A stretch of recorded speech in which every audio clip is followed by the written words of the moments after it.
예레미야 29장 1절부터 14절까지입니다.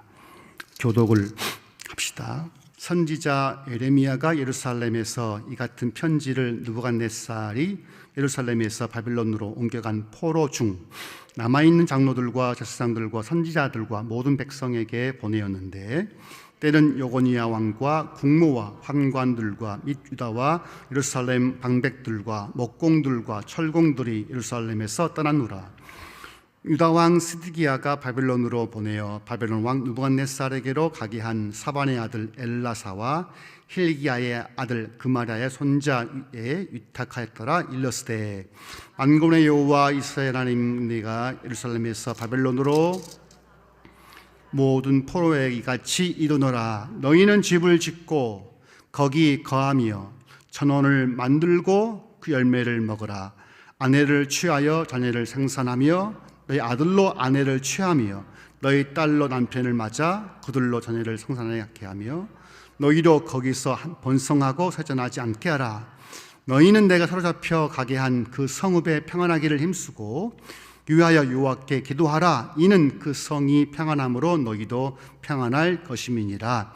만군의 여호와 이스라엘 하나님 이같이 말하노라. 너희 중 선지자들에게와 복술에게 혹하지 말고 너희가 꿈꾼 바 심청도 하지 말라.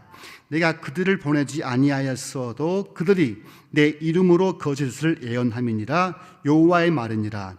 나 여호와가 이같이 말하노라. 바빌론에서 70년이 차면 내가 너희를 곤고하고 나의 선한 말을 너희에게 수행하여 너희를 이곳으로 돌아오게 하리라. 나 여호와가 말하노라. 너희를 향한 나의 생각은 내가 안하니 재앙이 아니라 곧 평안이요 너희 상내에 소망을 주려는 생각이라.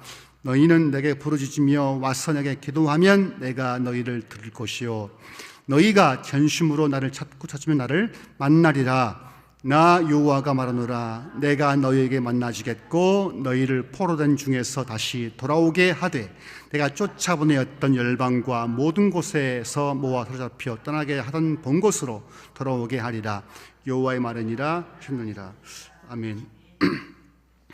9시 예배 설교를 할 때면 잠을 잘 못 잡니다. 못 자기도 하고, 오늘 3시 반에 잠이 깼어요. 깨가지고 어떻게 해야 되나, 잠은 오지 않고 늘 부담은 되고, 그래서 9시 예배 설교 안 하면 좋겠다. 그래서 좀 11시 예배 설교하고 2시 대학부 설교하면 좋겠다, 그런 마음이 있었는데, 그러니까 설교자들은 이렇게 좀 걱정이 됩니다. 설교 앞에 서게 되면 마음도 무겁고요.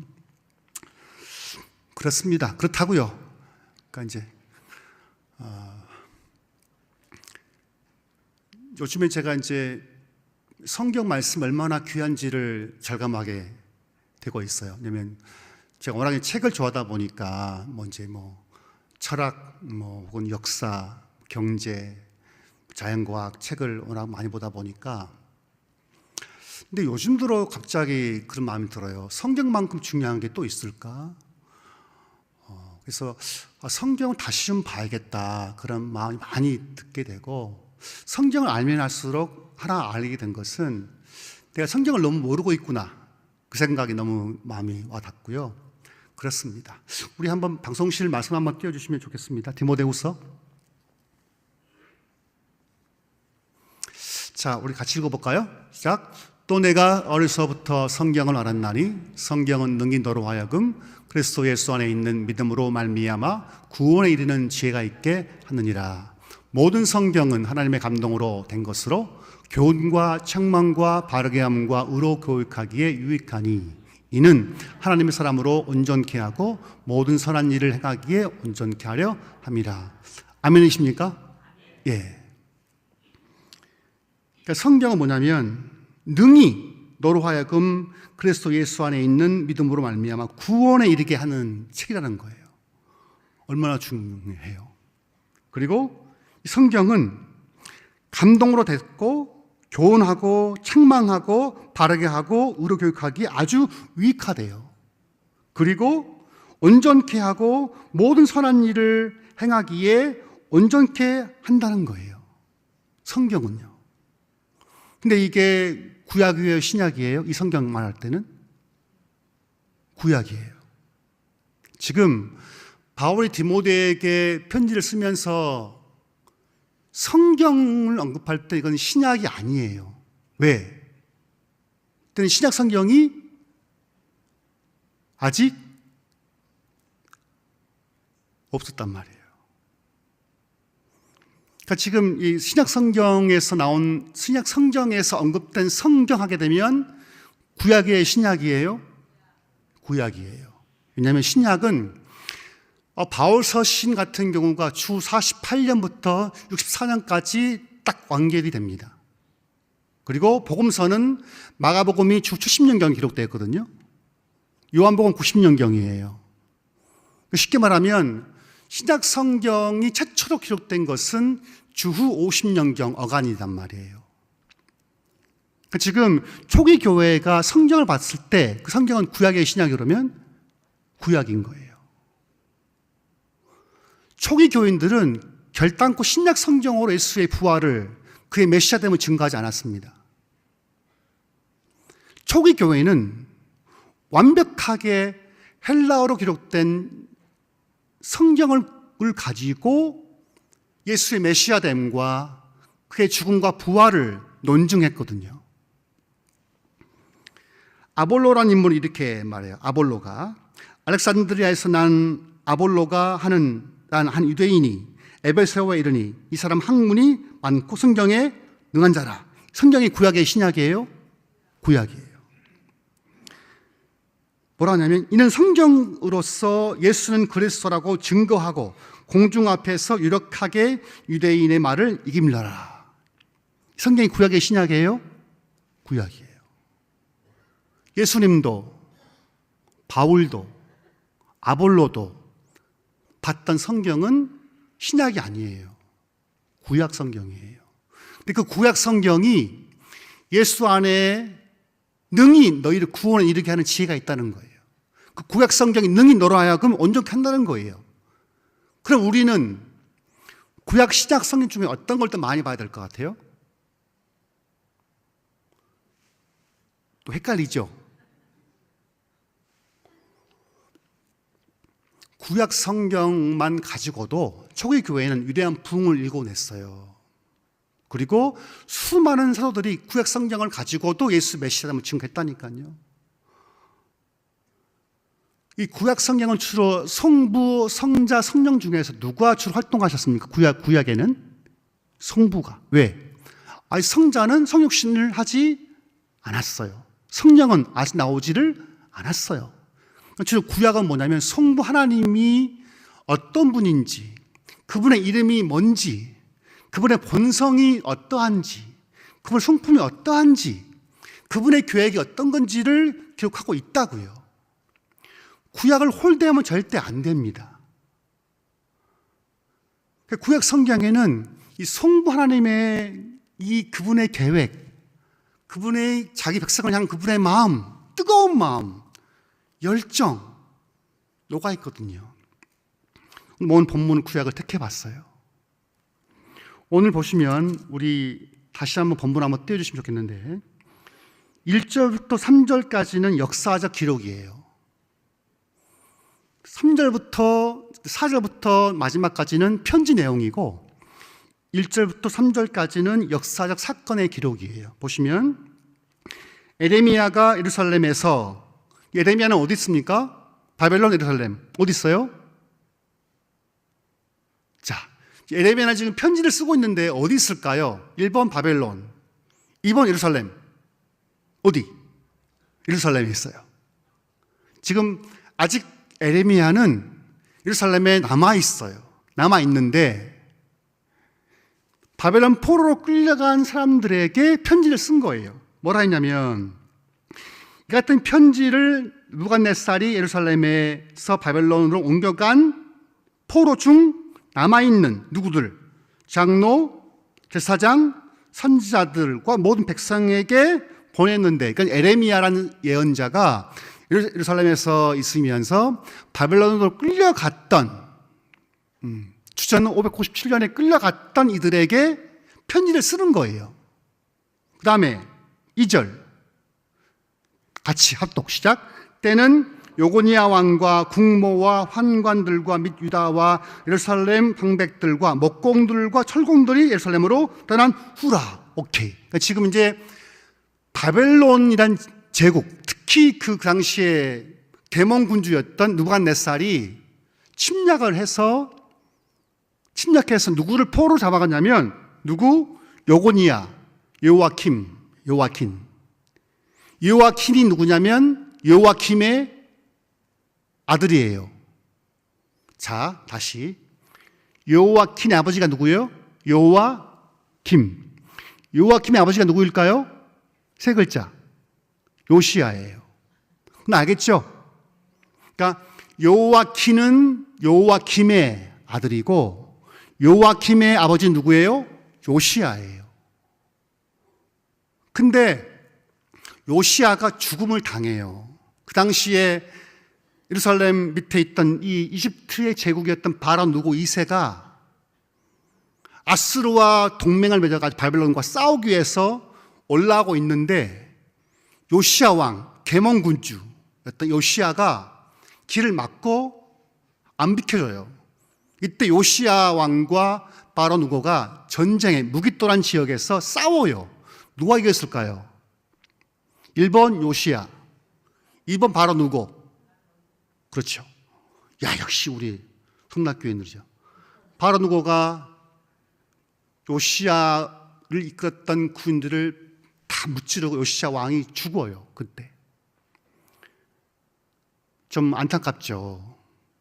그 믿음이 충만했던 요시야 왕, 말씀에 충실했던 요시야 왕이 너무 안타깝게도 전쟁에서 죽임을 당해요. 그리고 바로 누고가 괘씸해가지고 그 다음에 이제 이 요시야 왕의 아들 요아스를 왕으로 세워요. 누구를 세워요? 요아스를 세워요. 근데 얼마 못해요. 잡아가 버리고 말죠. 이집트로 죽게 돼요. 요아스 왕은. 그 다음에 세운 왕이 누구냐면 요아킴이에요. 누구라고요? 요아킴. 그 다음에 요아킴도 역시 하다가 죽임을 당하죠. 599년에. 그 다음 그 아들 요아킨이 왕이었을 때 바벨론 느부갓네살이 또 침략을 한 번 더 하면서 싹 포로로 잡아간 거예요. 그래서 보게 되면 2절 요고니아 즉 요아킨, 그 다음에 누구? 그의 부인 국모, 그 다음에 누구? 황관, 그 내시들이잖아요.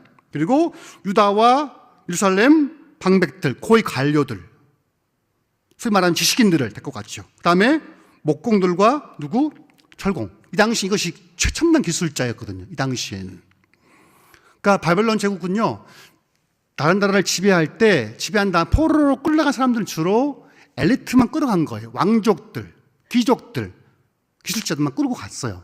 지금 그러니까 예레미야가 편지를 쓸 때 이미 바벨론으로 요아킨 왕과 그의 부인, 그다음에 그의 고위 관료들, 기술자들 다 바벨론 포로의 그발 강가에서 있는데, 그때 이제 이 예레미야가 어떻게 하냐면 3절 보시면 그 당시 왕이 누구예요? 그러면 시드기야 왕이에요.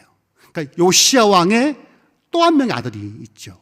시드기야 왕이 있을 때 바벨론으로 보내요. 바벨론 왕 느부갓네살에게 가게 한, 즉 그 당시 시드기야 마지막 남유다 왕이었던 시드기야일 때 자기 사절단을 바벨론으로 보내는 거예요. 왜?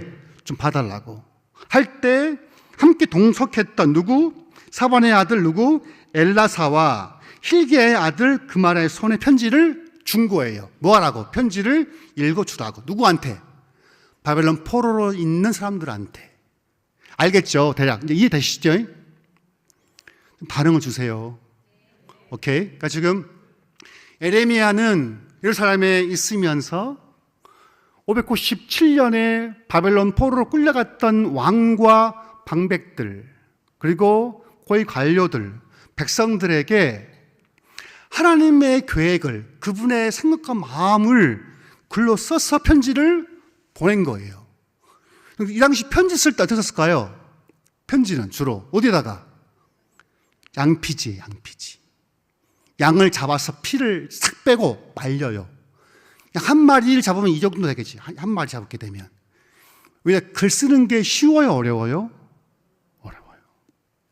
쉽지 않습니다. 근데 에레미야는 그래도 포로로 끌려간 그들에게 편지를 쓰면서 힘들지만 여호와 하나님, 즉 성부 하나님의 계획을, 그분의 마음을 담아서 쓴 거예요. 자, 4절 보여요.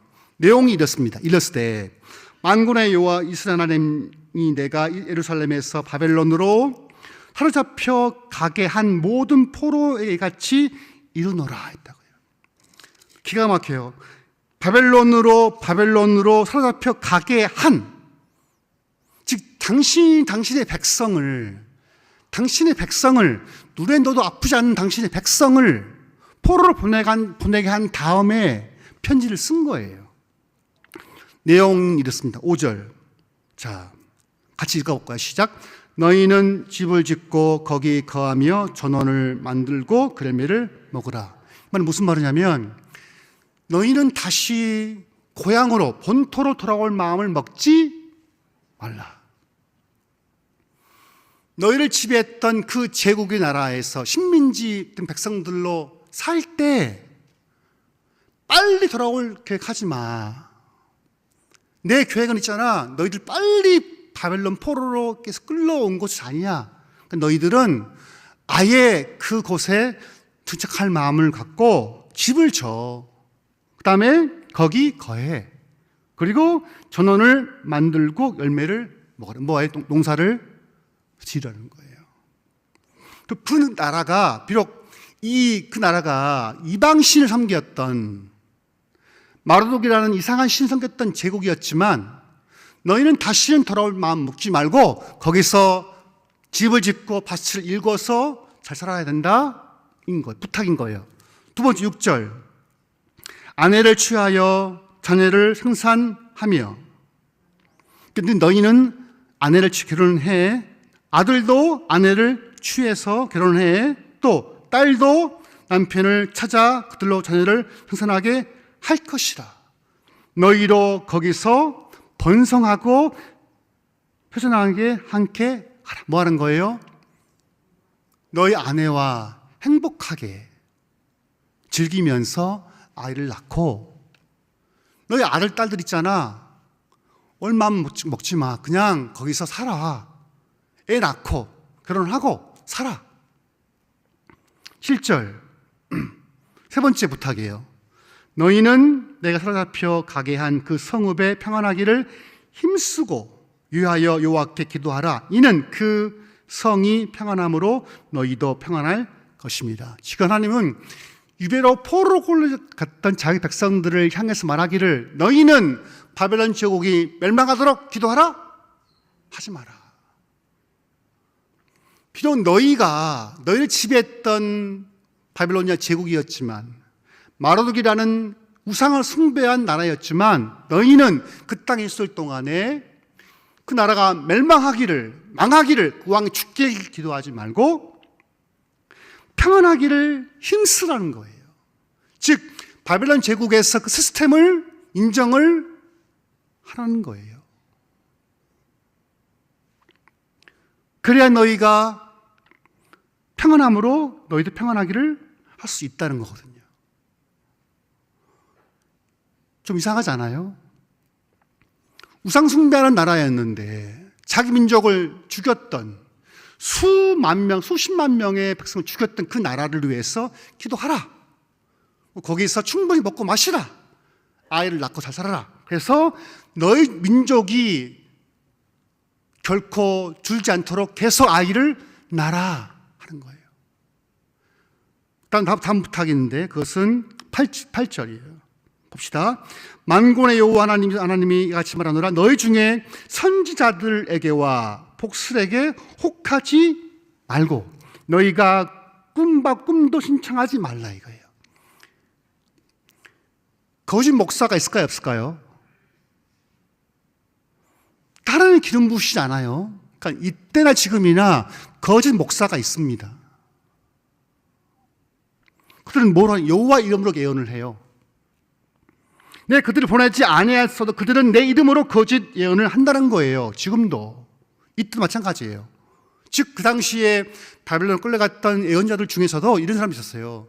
백성들이여, 곧 2년 안에 우리는 다시 돌아갈 것입니다. 그러니까 하나님의 계획은 70년이 차야 되는데, 그 당시 거짓 예언자들, 백성의 입맛에 맞게 했던 예언자들은, 백성이여 하나님 너희를 불쌍히 여기셔서 2년만 지나면 우리 백성이 다시 고향으로 갈 것입니다 예언했단 말이에요. 거짓이었던 거죠. 그런데 만약 지금 이런 말씀을 들었던, 이 편지를 읽었던 바벨론 포로로 간 사람들은 이 글을 읽었을 때 기분이 좋았을까요? 마음 상했을까요? 1번 좋았다, 2번 실망했다. 실망한 거죠. 빨리 가고 싶은데, 내 고향으로. 이번 주가 설이잖아요. 고향에 가고 싶습니다. 고향에. 저도 여수가 고향인데 늘 그리워요. 나이를 먹는 게 더 그런 것 같아요. 채베코 씨가 쓴 노래가 있어요. 부산에 가면. 싸하네요. 부산에 가면 다시 만날 수 있을까, 그런 곡이에요. 채베코 씨가 흰머리 팍 날리면서 고향이 부산인가 봐요. 그러니까 그 가사를 참 눈물 나요. 타 병원에 있는 거죠. 고향에 갔는데 친구도 없고 함께 떠났던 상과 들에는 아무도 없는 거예요. 고향 가고 싶잖아요. 그러니까 지금 이 사람들은 너무나 고향에 빨리 가고 싶은데 에레미야의 편지는, 야, 올 생각하지 마. 거기에 그냥 참고 있어. 밭 경영에서 밥 먹어. 그리고 너희들은 더 나아가서 바빌로니아 왕에게 기도를 해. 시스템을 인정해 줘야 돼. 하는 거죠. 너희 속으면 안 돼. 너희는 빨리 돌아오지 못할 거야. 하나님 뭐라 하시냐면 10절이에요. 그 계획이 나와요. 계획이. 10절 시작. 나 여호와가 이같이 말하노라. 바빌론에게서 70년이 차면 내가 너희를 곤고하고 나의 선한 말을 너희에게 실행하여 너희를 이곳으로 돌아오게 하리라. 얼마 후에? 70년이면 두세 대가 지나가는 거예요. 즉 이 편지를 읽는 사람들은 다 죽겠죠. 그 아들 딸들이 오겠죠. 그러니까 너희는 여기서 죽을 거야. 이방 땅, 낯선 땅에서 죽을 거니까 너희는 돌아올 생각하지 말고 거기서 살고 결혼도 하고 아이도 낳고 밭도 일구고 그 왕을 위해서, 이방의 왕을 위해서 기도해야 돼 하는 거예요.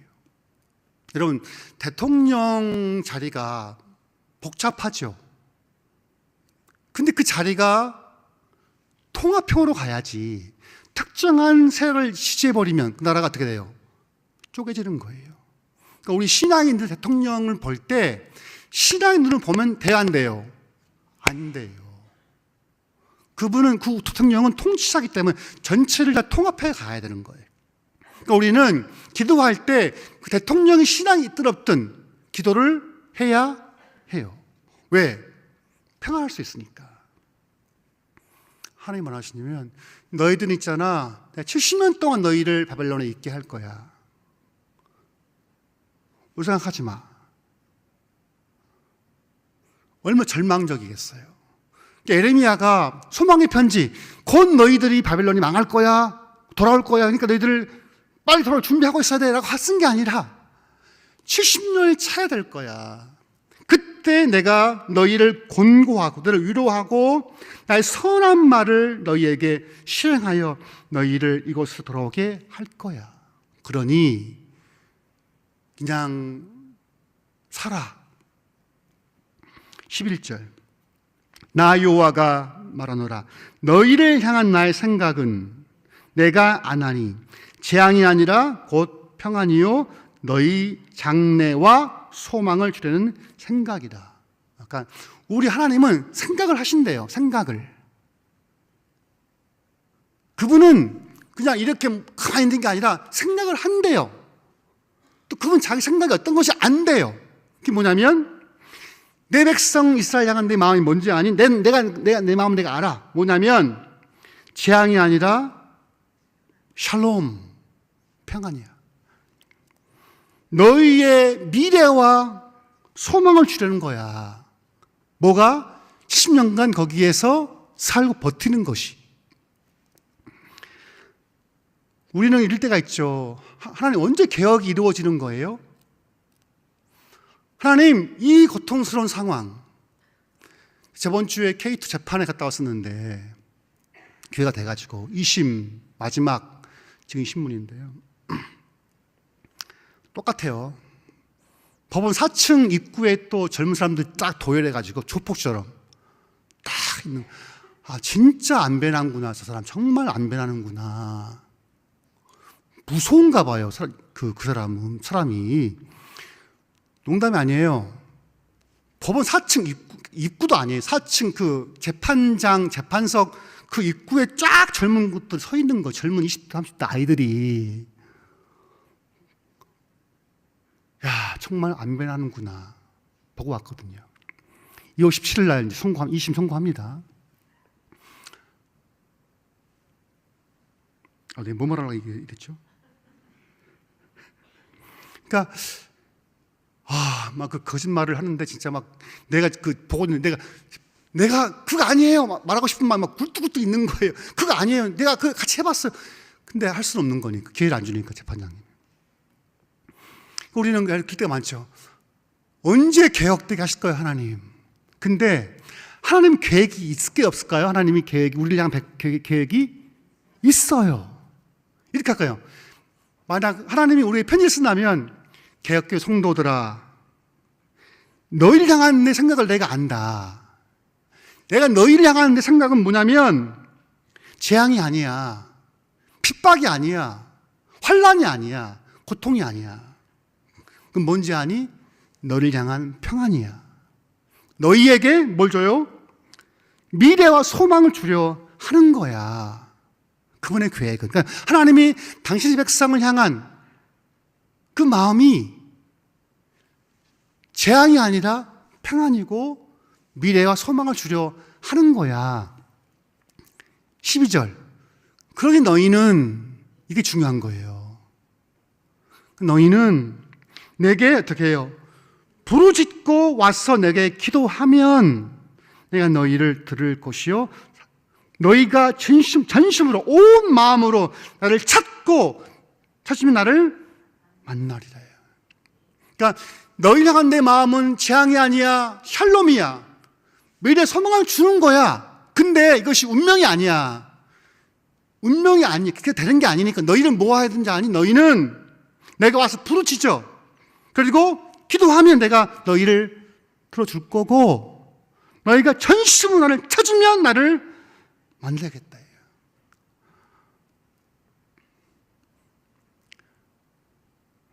가끔 제가 이제 금요기도회를 오게 되면, 금요기도회 하면 진짜 저는 더 힘들더라고요. 왜냐면 월화수목금까지 지쳐서 일하다가 금요기도회 오기 전에 집에서 밥을 먹으면 어때요? 오고 싶은 마음이 있어요? 아니면 자고 싶어요? 아멘. 아멘입니다. 저도 이제 금요일 날 밥을 먹고 이제 국물이 막 들어가면 이제 엄청 졸리는 거 이렇게. 그럼 자고 싶은데, 그래서 어려운 것 같아요, 기도에 오기가. 그때는 밥을 적게 드세요. 아멘. 네, 금요일 날 밥을 적게 드시는가, 금요일 저녁만큼은 외식을 하세요. 외식을 이 근처에서 주비상가 좀 도움도 주게. 그래야 와요. 근데 집에서 식사를 하시면 졸려요. 오기 싫어요. 근데 이러면 오셔야 해요. 왜? 너의 나를 전심으로 첫내 너희를 만나 주겠다는 거예요. 마지막 절, 나 여호와가 말하노라. 내가 너희에게 만나시겠고 너희를 포로된 중에서 다시 돌아오게 하되, 내가 쫓아보내었던 열방과 모든 곳에서 모아 사로잡혀 떠나게 하던 본 곳으로 돌아오게 하리라. 여호와의 말이니라 하셨느니라. 아멘. 마치 그 말씀 묵상하면서 우리 성도들이 그런 건 아닐까? 포로 생활하듯이 마음껏 활동도 못하고 모임도 공간도 너무나 부족하고 늘 방해받고 힘들고 어렵고. 근데 주님은 이런 걸 말씀하시는 것 같아요. 우리 백성들에게 내가 너희를 향한 내 마음 내가 알아. 그건 재앙이 아니야. 평안이야.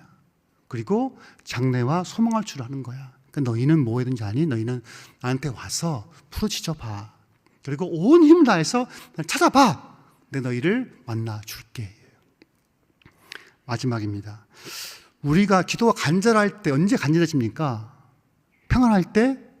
힘들 때. 저번 주에 이제 특량릉 선교회 한 집사님이 문자가 왔어요. 목사님, 병원 갔는데요. 안 좋은 게 발견됐대요. 기도 부탁해요. 근데 그분은 평소에 문자 한도 안 하신 분이셨거든요. 근데 기도에 왔어. 어제 근무기도에 왔기를 바로 그냥 안수하고 기도가 바랐는데 그렇습니다. 연단과 고난은요, 우리를 강하게 만듭니다.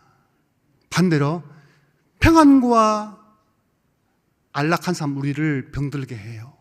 그러니까 역사를 보게 되면 환난과 핍박이 오면 국가는 다시 일어설 수가 있는데요. 국가가 부요하면 100% 망해요. 로마가 그랬어요. 로마가. 우리 주위에 나에게 있는 환경이 어렵다면, 지금 내 상황이 바벨론 포로와 같은 상황이라면, 내 공동체가 바벨론 포로와 같은 아무런 상황이라면 우리 기억합시다. 하나님이 우리에게 재앙을 주신 게 아니라 하나님 그런 환경을 통해서 우리에게 주시고 싶은 것은 뭐라고요? 평안이요 미래 소망을 주시는 것이다. 감사할 수 있지 않겠어요? 그런데 암이 있더라도, 내게 사업이 망했더라도 나를 향한 그분의 계획은 재앙이 아니에요. 뭐예요? 평안이고 장래 소망을 주라는 걸 늘 기억하면서 우리 이 어려운 가정을 버텨갑시다. 말했지만 주 앞에 갔을 때 할 말이 있어야죠. 내가 주님 때문에, 교회 때문에 눈물을 흘렸습니다.